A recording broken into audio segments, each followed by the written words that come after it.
بسم اللہ الرحمن الرحیم۔ پروگرام اختلاف رائے کے ساتھ میں ہوں افتخار کاظمی۔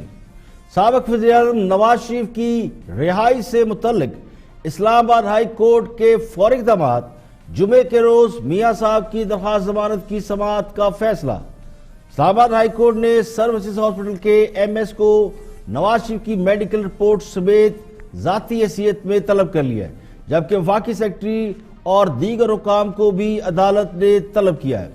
ذرائع کے مطابق نواز شریف کی بیماری میں شدت کے باعث انہیں ضمانت پر رہا کیے جانے کا امکان ہے۔ نواز شریف کی صاحبزادی مریم نواز نے بھی اپنی والد کی علالت کے پیش نظر لاہور ہائی کورٹ میں ضمانت کی درخواست دائر کی گئی، جس میں کہا گیا کہ ان کے والد کی طبیعت بہت ناساز ہے، اس لیے انہیں ضمانت پر رہا کیا جائے۔ سروسز ہاسپٹل میں زیر علاج سابق وزیر اعظم نواز شریف کے پلیٹلیٹس میں مسلسل اتار چڑھاؤ کی کیفیت جاری ہے اور ان کی طبیعت سٹیبل نہیں ہو رہی۔ ان کے پلیٹلیٹ میں ادویات کے ذریعے اضافہ کرنے کی کوشش کی جاتی ہے، لیکن چند ہی گھنٹوں بعد ان کے پلیٹلیٹ دوبارہ گر جاتے ہیں، جس کی وجہ سے ان کی طبیعت میں ٹھہراؤ نہیں آ رہا اور قوت مدافعت میں مسلسل کمی ہوتی جا رہی ہے۔ ڈاکٹروں کے پینل نے نواز شریف کی قوت مدافعت بڑھانے کے لیے انجیکشن تجویز کیے ہیں اور انہیں وہ انجیکشن فراہم کیے جا رہے ہیں۔ نواز شریف کا طبی معائنہ کرنے والے میڈیکل بورڈ کے سربراہ نے یہ بھی بتایا کہ نواز شریف کے پلیٹلیٹ میں کمی کی ایک وجہ ان کی تلی میں خرابی ہو سکتی ہے، جس کی وجہ سے شہباز شریف نے اسلام آباد ہائی کورٹ میں نواز شریف کی ضمانت کے لیے باقاعدہ درخواست دائر کر دی ہے۔ اس درخواست کے مطابق نواز شریف کی صحت بہت زیادہ خراب ہے اور وہ بہت تکلیف میں ہے۔ متعدد بیماریوں کی وجہ سے انہیں پاکستان یا بیرون ملک علاج کی اجازت دی جائے۔ ان کی صحت خطرناک حد تک خراب ہے۔ اسلام آباد ہائی کورٹ نے جمعے کے روز اس درخواست کی سماعت کا فیصلہ کیا ہے۔ اس بات کا قوی امکان ہے کہ عدالت مختصر فیصلے کے ذریعے انہیں علاج کے لیے رہائی کا حکم دے۔ حکومت نے اس معاملے میں عدالتی فیصلے کا احترام کرنے کا اعلان کیا۔ تو لگتا یوں ہے کہ مولانا فضل الرحمان کے آزادی مارچ اور نواز شریف کی اچانک بیماری نے حکومت کو مشکل میں ڈال دیا ہے۔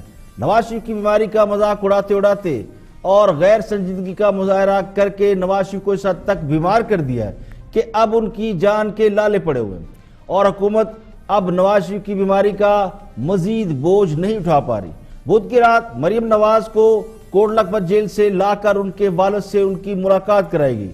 نواز شریف کی حالت کوئی زیادہ اچھی نہیں تھی، جس کی وجہ سے مریم نواز رات بھر اپنے والد کے ہمراہ ہاسپٹل میں رہی، لیکن صبح ہونے سے قبل ہی انہیں واپس کوٹ لکھپت جیل بھیج دیا گیا۔ مریم نواز کو ان کے والد کی عیادت کے لیے گزشتہ روز جج صاحب کی طرف سے اجازت نہ ملنے پر شدید تنقید کا نشانہ بنایا گیا۔ میڈیا کے دباؤ کی وجہ سے رات گئے انہیں والد سے ملوا دیا گیا۔ اس صورتحال کے پیش نظر مریم نواز نے بھی ضمانت کے لیے فوری طور پر لاہور ہائی کورٹ سے رجوع کیا ہے۔ وہ بھی زیادہ سے زیادہ وقت اپنے والد کے ساتھ گزارنا چاہتی ہیں۔ نواز شریف کی سزا معطلی کی درخواست اعتراضات کے ساتھ ہی مقرر سماعت کے لیے مقرر کر دی گئی ہے۔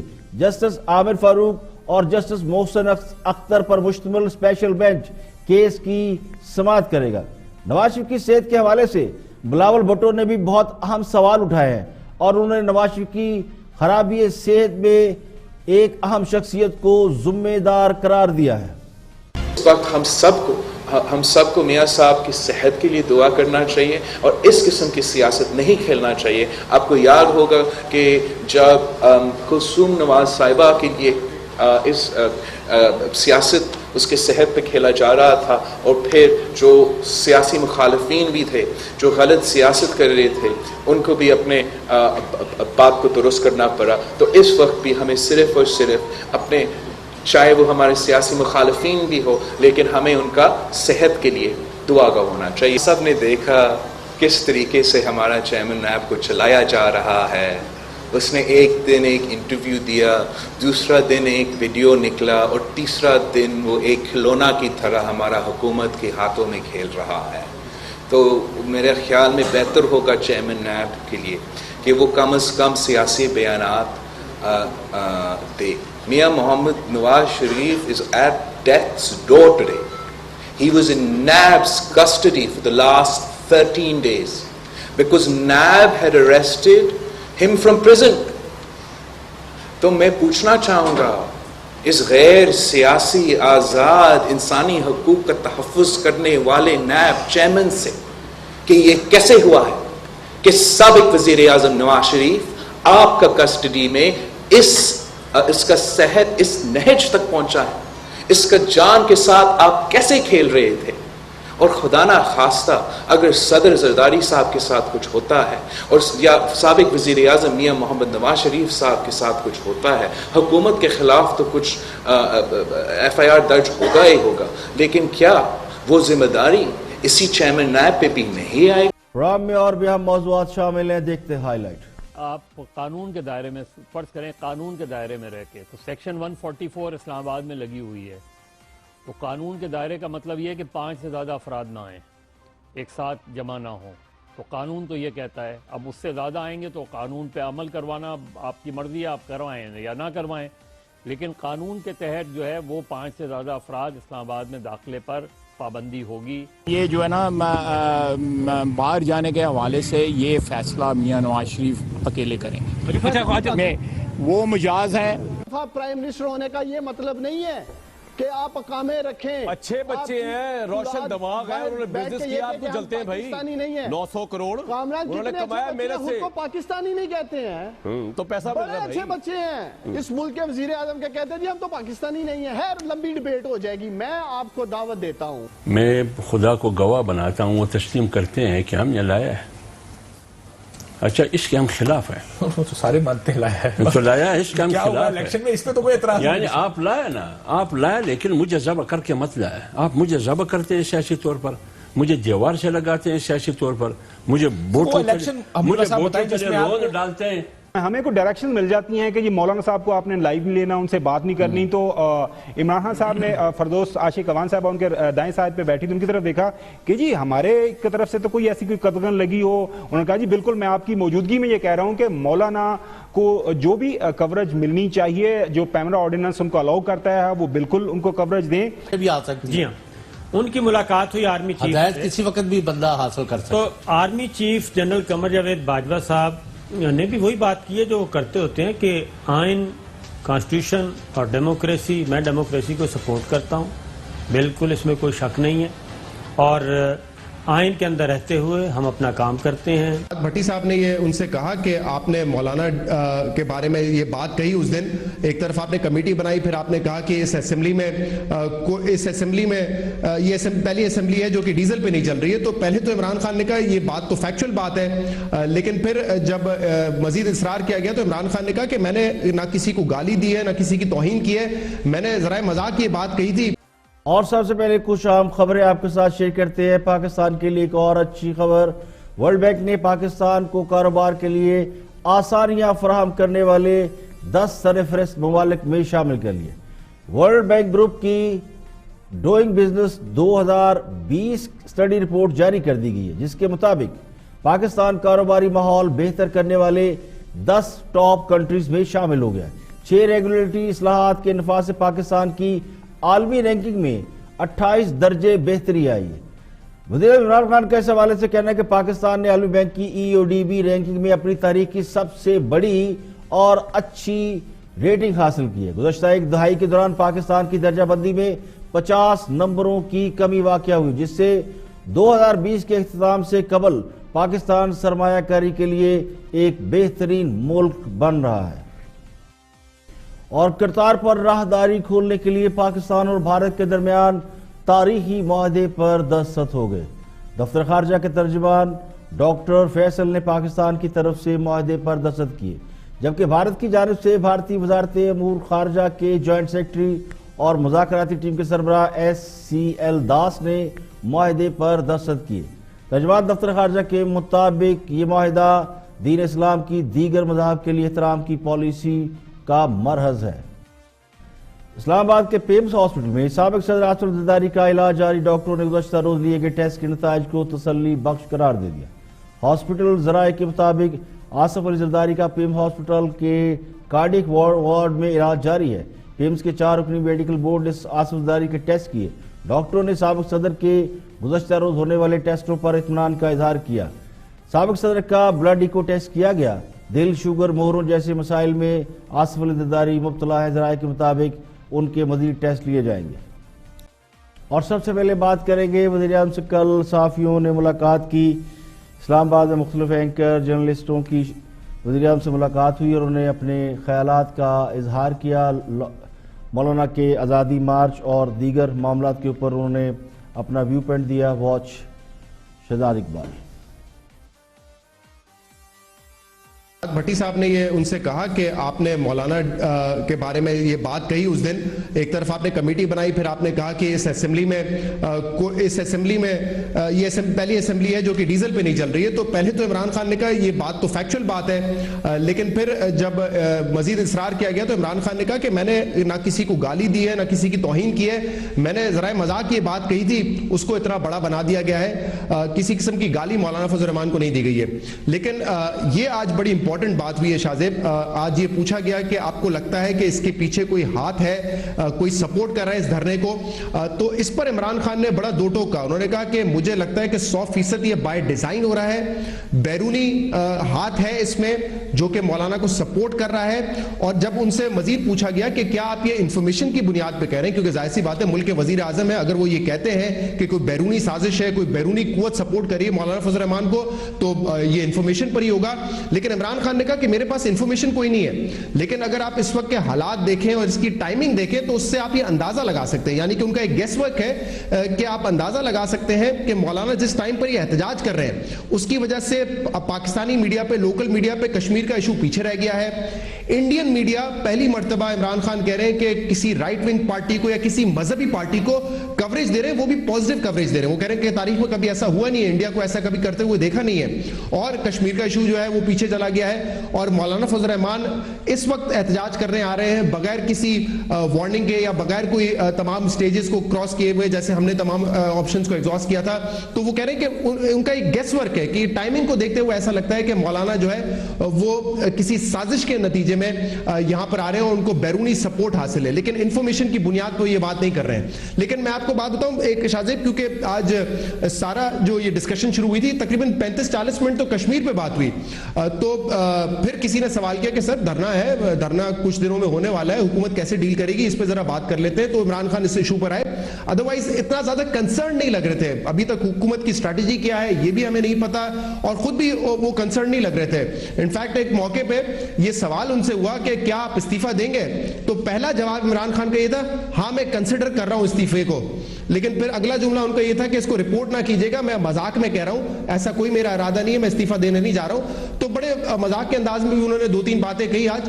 تو ایسا لگ نہیں رہا تھا کہ بہت زیادہ کوئی کنسرن ہے یا پریشانی ہے فوری طور پہ حکومت کو.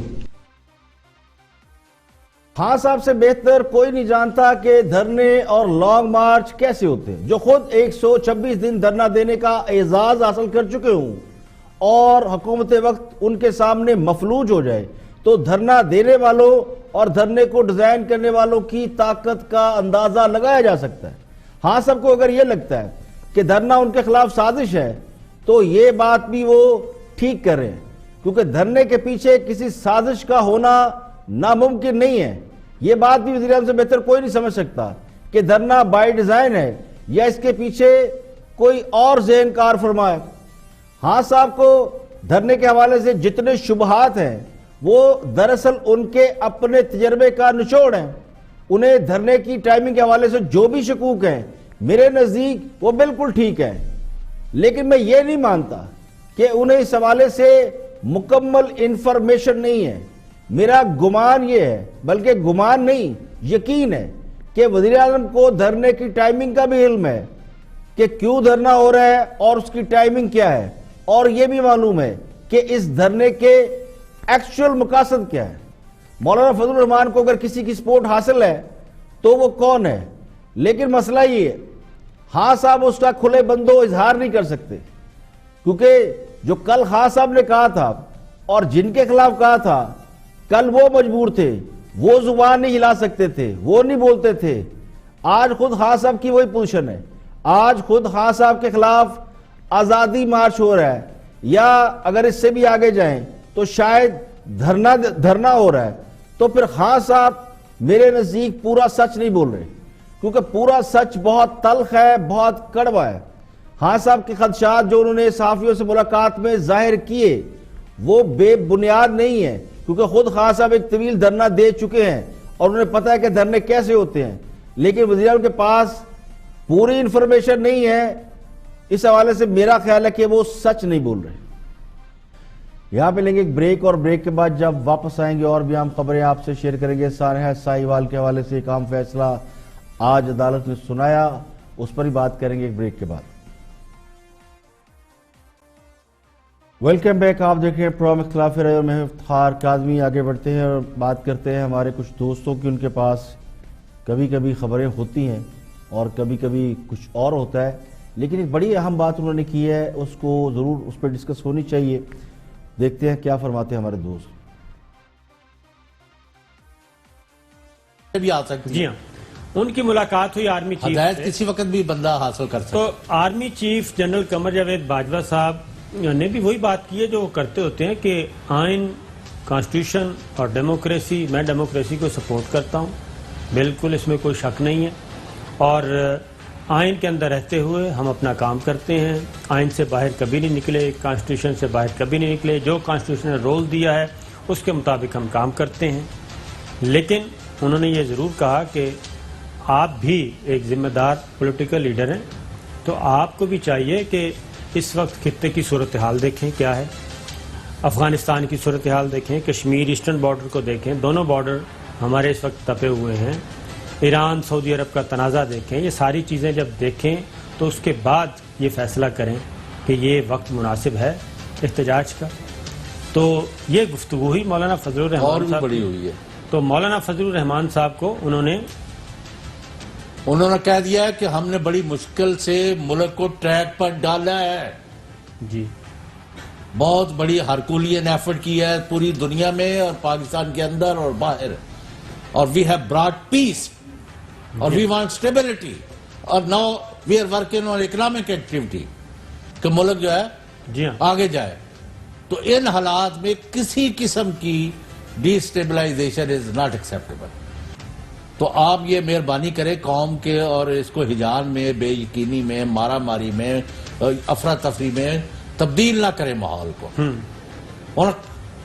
اور مطلب ہے تو انہوں نے کہا نہیں، آپ جو ہیں عمران خان کو، میں ان کو عمران خان کو مائنس کر دیں تو میں سارا کچھ ختم کر دوں۔ انہوں نے کہا بات سنیں، نہ عمران خان کو آپ نے مائنس کرنا ہے نہ میں نے کرنا ہے، اس کو آئین اور قانون کے تحت وہ وزیر اعظم ہے، he is prime minister of Pakistan.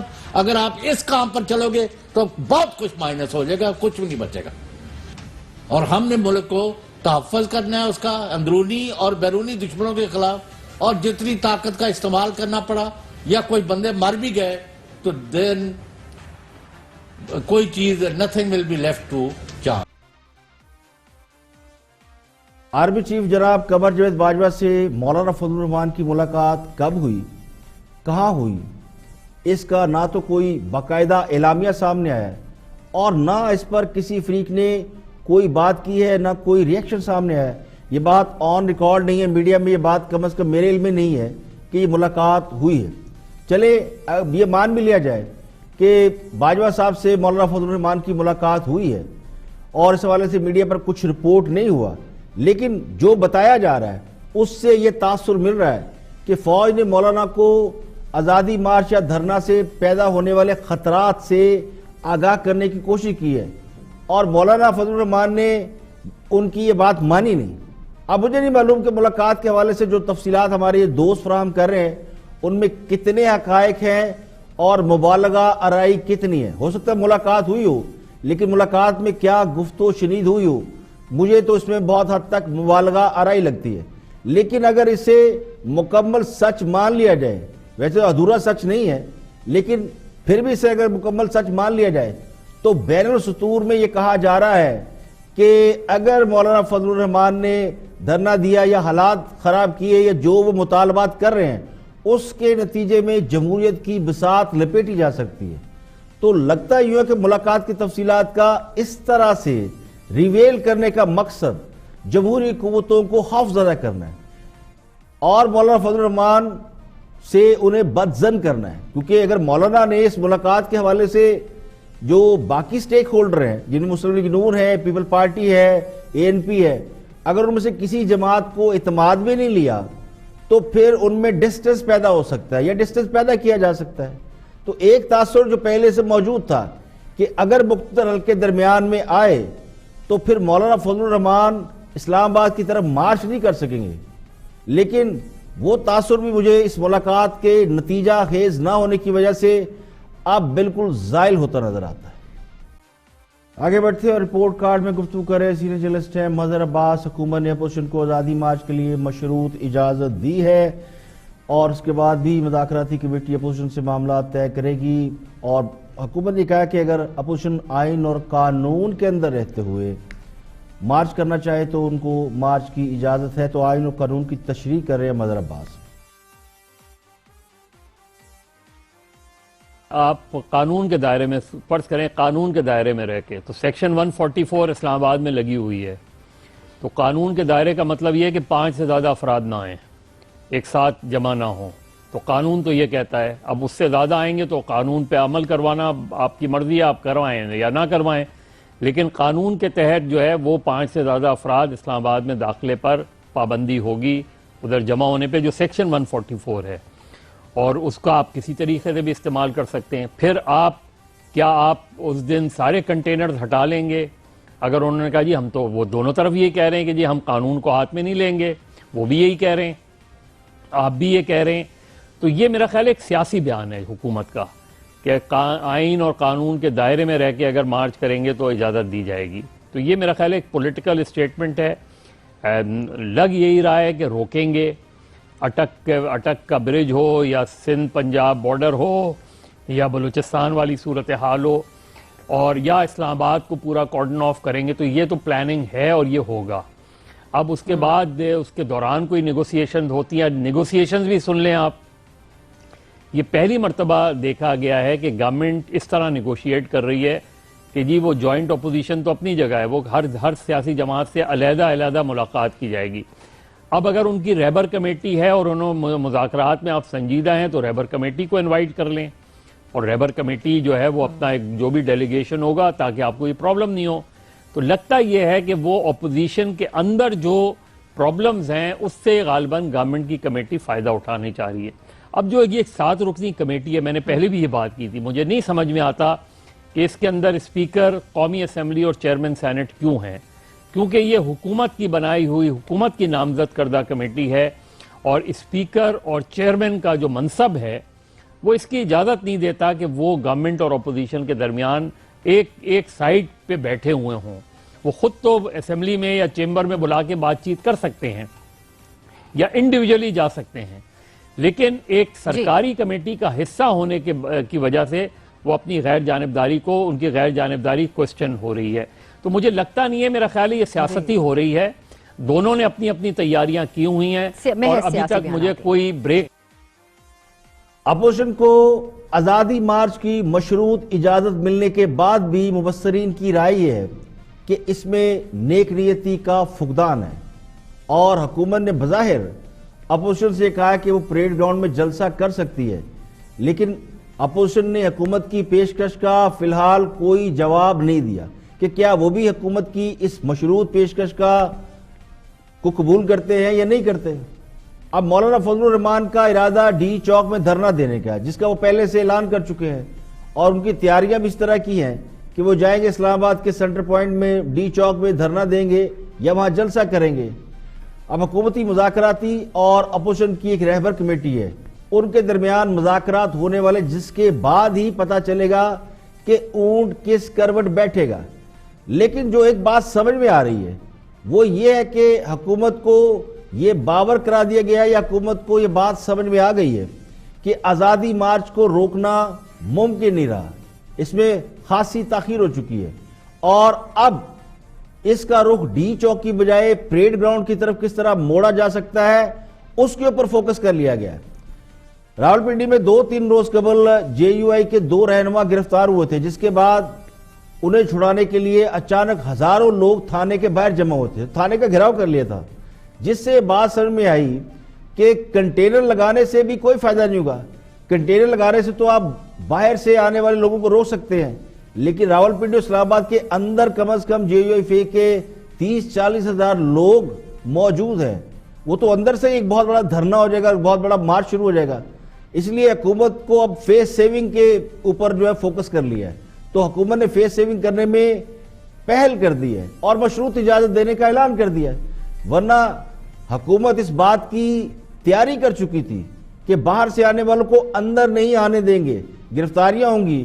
اور مولانا فضل الرحمان کو گرفتار کر کے نظر بند کیے جانے کی اطلاع تو میڈیا پر بہت شد و مت سے گردش کرتی رہی. اور اس کے علاوہ بھی جو تیاریاں نظر آئیں کہ اسلام آباد سے پورا لاک ڈاؤن ہے, کنٹینروں کی ایک بہت بڑی تعداد 600 سے زیادہ کنٹینر لگائے گئے ہیں, تو ہر راستہ سیل کر دیا گیا ہے, خاردار تاریں لگا دی گئی ہیں. تو حکومت کی جو تیاری تھی وہ نظر آ رہی ہے. لیکن اس کے بعد یہ سچویشن پیدا ہوگی کہ آپ باہر سے آنے والوں کو تو روک لیں گے, انہیں اندر نہیں آنے دیں گے, لیکن جو اندر ہزاروں لوگ موجود ہیں انہیں کیسے نکلنے سے روکیں گے. تو اسی وجہ سے حکومت نے اپنی پوزیشن تبدیل کر لی. اور آگے بڑھتے ہیں 2018 کے الیکشن پر جو بہت سے سوال ہیں اسی کے حوالے سے بات کر رہے ہیں. JUIFA کے ہم رہنما حافظ حمداللہ کے سیاسی جماعتوں کو کیا کرنا چاہیے کہ الیکشن میں دوبارہ دھاندلی نہ ہو؟ حکومت ایک سال بعد یا کوئی معیار بنا لے کہ اگر یہ ہو تو حکومت خود ہی ریزائن کر کے گھر چلی جائے اس کے. نہیں کاشف بھائی, آپ کو معلوم ہے کہ یہ مینڈیٹ جس حکومت کو دی گئی 16 مہینے گزر گئے, ہم بول بول کے تھک گئے. جس نے ان کو لایا اب وہ بھی تسلیم کرتے ہیں. میں خدا کو گواہ بناتا ہوں, وہ تسلیم کرتے ہیں کہ ہم نے لایا ہے. اچھا اس کے ہم خلاف ہیں, تو سارے مانتے ہیں لایا ہے, تو لایا ہے, اس کے ہم خلاف ہیں. الیکشن میں اس پہ تو کوئی اعتراض نہیں. یعنی آپ لایا نا, آپ لایا لیکن مجھے ذبح کر کے مت لایا. آپ مجھے ذبح کرتے ہیں سیاسی طور پر, مجھے دیوار سے لگاتے ہیں سیاسی طور پر, مجھے بوٹوں کے رون ڈالتے ہیں, اس طرح نہیں چلے. 2002 کا الیکشن فیئر تھا کیا؟ 2002 کا میں یہ نہیں کہتا ہوں, میں اصولی بات کرتا ہوں. میری بات تو سنیں نا, ہم کیوں 2002 8 13 18 کے بعد بھی وہیں کھڑے کہ حکومت گرا دو, ہم آ جائیں اور اس کے بعد نظام ٹھیک کریں. کاشف بھائی میری بات سنیں نا, چاروں الیکشن غلط ہیں, غلط ہے میں تو مانتا ہوں, میری بات سنیں نا, لیکن ٹھیک کریں نا اس کو. آپ کو تو حکومتیں بھی ملی ہیں تو ٹھیک کر سکے. میں تو یہی کہہ رہا ہوں, میں یہی کہہ رہا ہوں, رک جاتا ہے ایک جگہ پہ جا کے. میں خبر بنی یہ اسلام آباد کوئی ہوٹل تھا, پیپلز پارٹی کی حکومت تھی غالباً, نہیں پیپلز پارٹی کی حکومت تھی. انتخابی اصلاحات کی باتیں ہو رہی تھی اس وقت بھی. ہالیڈین ہوٹل میں میٹنگ تھی, بہت تمام پارٹیوں کی, میں اس میں بیٹھا تھا اپنی پارٹی کی نمائندگی کرتے ہوئے. یہ کیا ہے ہم نے, اس سے یہ دھاندلی رک جائے گی, یہ ہو جائے گی, یہ صاف شفاف. میں نے کہا ایک سوال کا جواب دے دے یار, میں نام نہیں دیتا ہوں, سوال کا جواب دے دیں, کیا یہ رک جائے گی؟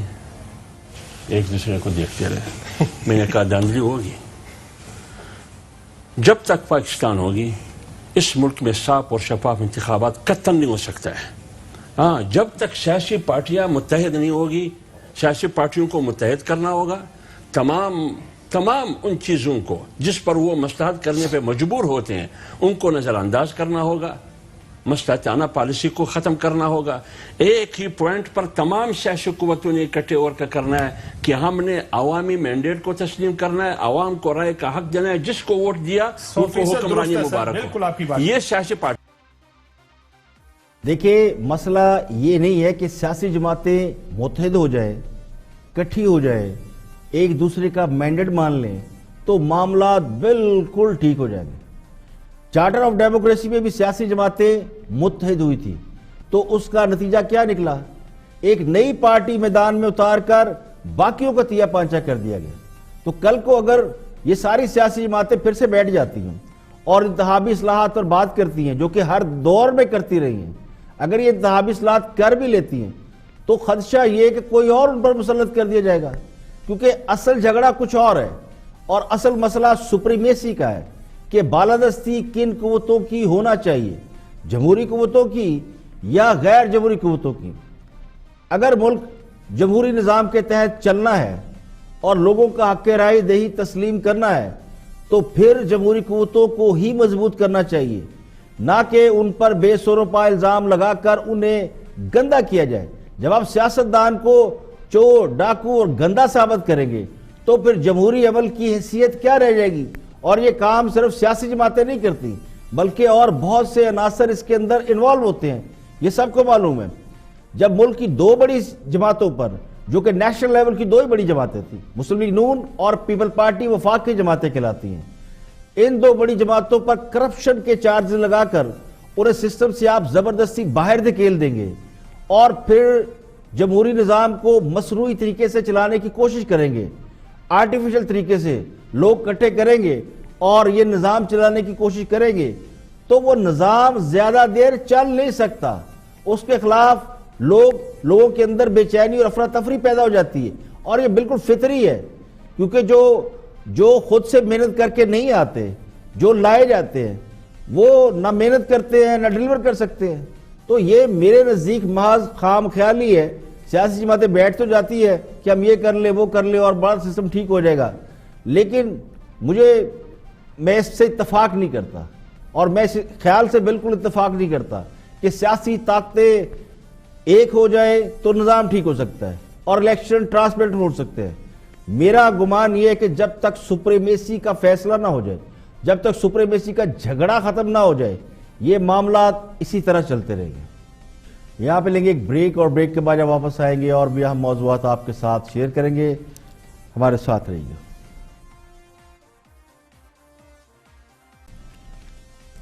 ویلکم بیک، آپ دیکھ رہے ہیں پروگرام اختلاف رائے اور میں ہوں افتخار کاظم۔ بریک کے بعد حاضر خدمت ہے۔ ایک بار پھر ہم بات کریں گے، وزیر اعظم نے کل صحافیوں سے ملاقات کی، من پسند صحافیوں سے جو ان کے فیورٹ ہیں، اسلام آباد میں موجود ہوتے ہیں تو ان کے ساتھ وہ دل کی باتیں کرتے رہتے ہیں، باقی لوگ شاید انہیں سمجھ نہیں آتے، کیونکہ کرٹیسزم کسی کو بھی پسند نہیں آتا۔ تو وزیر اعظم نے ملاقات کی، جو بھی ان کی ملاقات میں شریک تھے ان کو آپ دیکھتے رہتے ٹی وی پہ۔ مجیر الرحمان شامی صاحب کے پروگرام میں خاور گمن موجود ہے، دنیا نیوز کے اہم رپورٹر ہیں، انہوں نے جو ان کو فائنڈنگ ملی، جو پرائم منسٹر ان سے کہا، ان کی بات بھی سنتے ہیں۔ ہمیں کوئی ڈائریکشن مل جاتی ہیں کہ جی مولانا صاحب کو آپ نے لائیو نہیں لینا، ان سے بات نہیں کرنی، تو عمران خان صاحب نے فردوس عاشق اعوان صاحب ان کے دائیں سائڈ پہ بیٹھی تھی، ان کی طرف دیکھا کہ جی ہمارے کی طرف سے تو کوئی ایسی کوئی قدغن لگی ہو، انہوں نے کہا جی بالکل میں آپ کی موجودگی میں یہ کہہ رہا ہوں کہ مولانا کو جو بھی کوریج ملنی چاہیے، جو پیمرا آرڈیننس ان کو الاؤ کرتا ہے وہ بالکل ان کو کوریج دیں۔ لیکن آپ نے ریسنٹلی دیکھا ہوگا مولانا صاحب تھوڑا جوش جذبات میں کچھ زیادہ بول جاتے ہیں، وہ پھر ظاہر بات ہے اس حوالے سے جو ہے پیمرا شیخ رشید صاحب سے یا عمران خان صاحب سے یا طاہر القادری صاحب سے زیادہ بولتے ہیں؟ اب یہ ایک اچھا سوال ہے شامی صاحب، اس کو سامنے رکھتے ہوئے اسی لیے ایک منٹ گمن صاحب معذرت لطف لینے دیجئے، اسی لیے سر آپ اور میں اس ملاقات کا حصہ نہیں تھے۔ نہیں، وہ تو اسلام آباد میں مقیم لوگ اس میں چلے جاری رکھیے۔ ہو سکتا ہے کہ لاہور سے بھی کوئی پہلا چلا گیا ہو، لیکن فی الحال اسلام آبادی ملاقات تھی۔ جی گمن صاحب دیکھیں، جو جامی صاحب جو شامی صاحب کا سوال ہے نا، تو جس کی طرف آپ کا اشارہ ہے اس طرف نہ کبھی شیخ رشید صاحب نے جو اپنی انگلی کی ہے، نہ ہی کبھی جو ہے وہ کیا کرتے تھے عمران خان صاحب جب اپوزیشن انگلی تو جہاں بھی کی جائے اس طرف کوئی، دیکھیے اگر غیر مہذب انداز میں بات کی جائے گی تو چاہے میرے بارے میں کی جائے یا آپ کے بارے میں کی جائے، اسی طریقے سے قابل مذمت ہے جس طریقے سے کسی اور کے بارے میں۔ دیکھیں، ایک طرف جناب محترم وزیر اعظم صاحب یہ کہتے ہیں کہ مولانا فضل الرحمان کی تقریر نشر کرنے پر کوئی پابندی نہیں ہے، میڈیا سے دکھائے، اور دوسرے یہ بھی کہتے ہیں کہ پابندی میں نے نہیں، پیمرا نے لگائی ہوگی، اور پیمرا اٹانومس باڈی ہے۔ تو سوال یہ ہے کہ وزیر اعظم اگر پابندی نہیں لگا سکتے، جس نے پابندی لگائی ہو وہی ہٹا سکتا ہے، تو وزیر اعظم پابندی نہیں لگا سکتے تو ہٹا کیسے سکتے ہیں؟ پھر تو یہ کام پیمرا پر چھوڑنا چاہیے تھا، کیونکہ پیمرا اگر اٹانومس باڈی ہے تو پھر پیمرا کے دائرہ اختیار میں وزیر اعظم اب کیوں مداخلت کر رہے ہیں؟ ویسے تو ان کا رائٹ ہے۔ تو مولانا کے انٹرویو دکھانے پر پابندی، ان کی تقریر نشر کرنے پر پابندی اگر نہیں لگائی گئی تھی تو کیا یہ بات پہلے وزیر اعظم کے نوٹس میں نہیں آئی ہوگی؟ یہ تو پورے ملک میں شور تھا کہ ان کو اب تقریر نہیں دکھا سکتے۔ اگر یہ پابندیاں انہوں نے لگوائی نہیں تو پھر ان پابندیوں کو ہٹوایا کیوں نہیں گیا؟ حکومت نے کیوں اس بات پر پہلے ایکشن نہیں لیا؟ تو پیمرا کے بارے میں میں آپ کو بتا دوں کہ پیمرا بھی حکومت کے ماتحت ہوتا ہے۔ حکومت جو چیزیں کروانا چاہتی ہے وہ پیمرا کو گائیڈ کر دیتی ہے، اور پیمرا انڈیپینڈنٹ پوزیشن میں کسی سیاسی رہنما کی تقریر پر پابندی لگا ہی نہیں سکتا. کیسے پابندی لگا سکتا ہے؟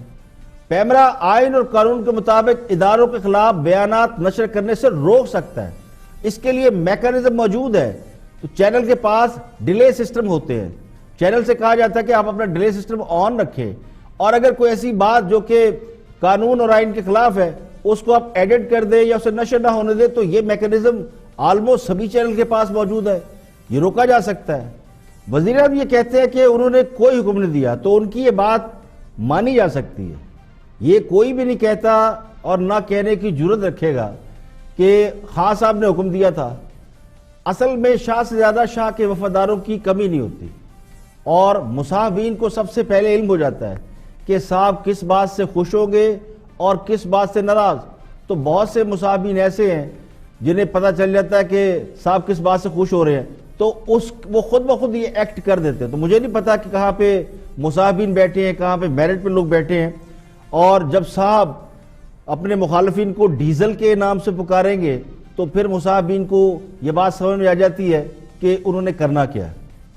2019 کے اوائل میں 19 جنوری کی سپہر سائیوال میں دن دہاڑے 4 افراد کو تعقب کرنے والی سرکاری گاڑی میں سوار افراد نے دہشت گرد قرار دے کر مار ڈالا.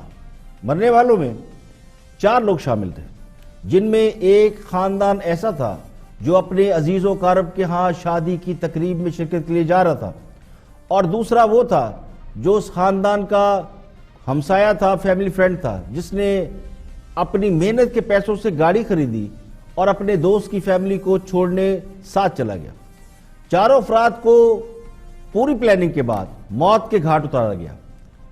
گاڑی میں 2 بچے بھی سوار تھے جن کو اتار کر باقی لوگوں کو گولیاں مار دیں. اس واقعے کے 1-2 نہیں درجنوں عینی شاہدین ہیں اور موبائل ویڈیوز موجود ہیں جو سکرین پہ آپ اس وقت بھی دیکھ سکتے ہیں. لوگ بھی کھڑے ہیں دیکھنے والے، اور گاڑی بھی موجود ہے، اور تمام جائے وقوع پر شہادتیں اور ریکارڈ موبائل میں ہے، جس میں سرکاری اہلکاروں کو گاڑی سے بچے اتارتے بھی دیکھا جا سکتا ہے. اب مرنے والوں میں خلیل تھا، اس کی بیوی اور 13 سالہ بیٹی تھی، جبکہ گاڑی ذیشان چلا رہا تھا، وہ گاڑی کا مالک تھا. ابتدائی طور پر ہمیں یہ بتایا گیا پورے میڈیا کو کہ مرنے والے دہشت گرد ہیں اور فیصلہ آباد میں حساس ادارے کے قتل میں مطلوب تھے، لیکن بعد میں جو شواہد سامنے آئے ان سے یہ پتا چلا کہ مرنے والے بے گناہ تھے. انہیں محض شک کی بنیاد پر موت کے گھاٹ اتارا گیا. تو میڈیا پر یہ انتہائی ہائی پروفائل کیس رہا ہے. میں آپ کو بیک گراؤنڈ بتا رہا ہوں، اس کے بعد یہ بھی بتاؤں گا کہ اس کیس کے حوالے سے آج کیا ہوا. یہ سائیوال جی ٹی روڈ پر اس مشکوک مقابلے کی جب ویڈیو منظر عام پر آئی تو اس واقعے کی حقیقت کھلی. پولیس نے 4 افراد کے مرنے اور 3 مبینہ دہشت گردوں کے جائے وقوع سے فرار ہونے کا دعویٰ کیا تھا، لیکن وہ کہیں ثابت نہیں ہوا. تمام ویڈیوز دیکھی گئیں تو کہیں یہ نظر نہیں آیا جو پولیس کلیم کر رہی تھی. پولیس نہیں تھی بلکہ یہ کاؤنٹر ٹیررزم ڈپارٹمنٹ کے لوگ تھے جنہوں نے اس واقعے کے حوالے سے جو ابتدائی بیانات دیے وہی متضاد تھے. پہلے کہا گیا کہ دہشت گرد بچوں کو اغوا کر کے جا رہے تھے، ان کا پیچھا کیا گیا اور پھر ان کا کراس فائر ہوا، پھر بچوں کو وہاں سے بازیاب کرا لیا گیا. تو پتہ ہی چلا بچے تو ان کے تھے جن کو مارا گیا. جب ویڈیو منظر عام پر آئی تو کہا گیا کہ یہ جو لوگ مارے گئے، یہ جو ڈرائیور تھا یہ دہشت گرد تھا. تو معاملہ جب میڈیا پر آیا ہر طرف شور مچا تو سی ٹی ڈی کے 5 اہلکاروں کو گرفتار کیا گیا. یہ نیچے سے لے کے اوپر تک تمام لوگوں نے اس کے اوپر بہت زیادہ ریئیکٹ کیا، اور وزیر اعظم عمران خان تھے تو انہوں نے بھی اس واقعے کے اوپر انویسٹیگیشن کا حکم دیا. پھر اس پر ایک جے آئی ٹی بنی جس نے ابتدائی رپورٹ میں مرنے والے مقتول یعنی خلیل کو اور اس کے خاندان کو بے گناہ قرار دیا، اور سی ٹی ڈی کے 5 اہلکاروں کو جو موقع پہ تھے اس کا ذمہ دار قرار دیا. بلکہ 5 نہیں، انہوں نے کہا کہ جو بھی لوگ موجود تھے، تو 5 لوگ گرفتار ہوئے. تو لاہور کی انسداد دہشت گردی کی عدالت میں مقتول ڈرائیور ذیشان کے بھائی احتشام سمیت 49 گواہوں کے بیانات قلم بند کیے. تو مقتول خلیل کے 2 بچے جو اس واقعے میں زندہ تھے، زندہ بچے، اب بھی زندہ ہے، انہوں نے بھی بیان ریکارڈ کرا دیا. صفدر حسین، احسن خان، رمضان، سیف اللہ حسنین اور ناصر نواز، یہ 5 لوگ تھے جنہیں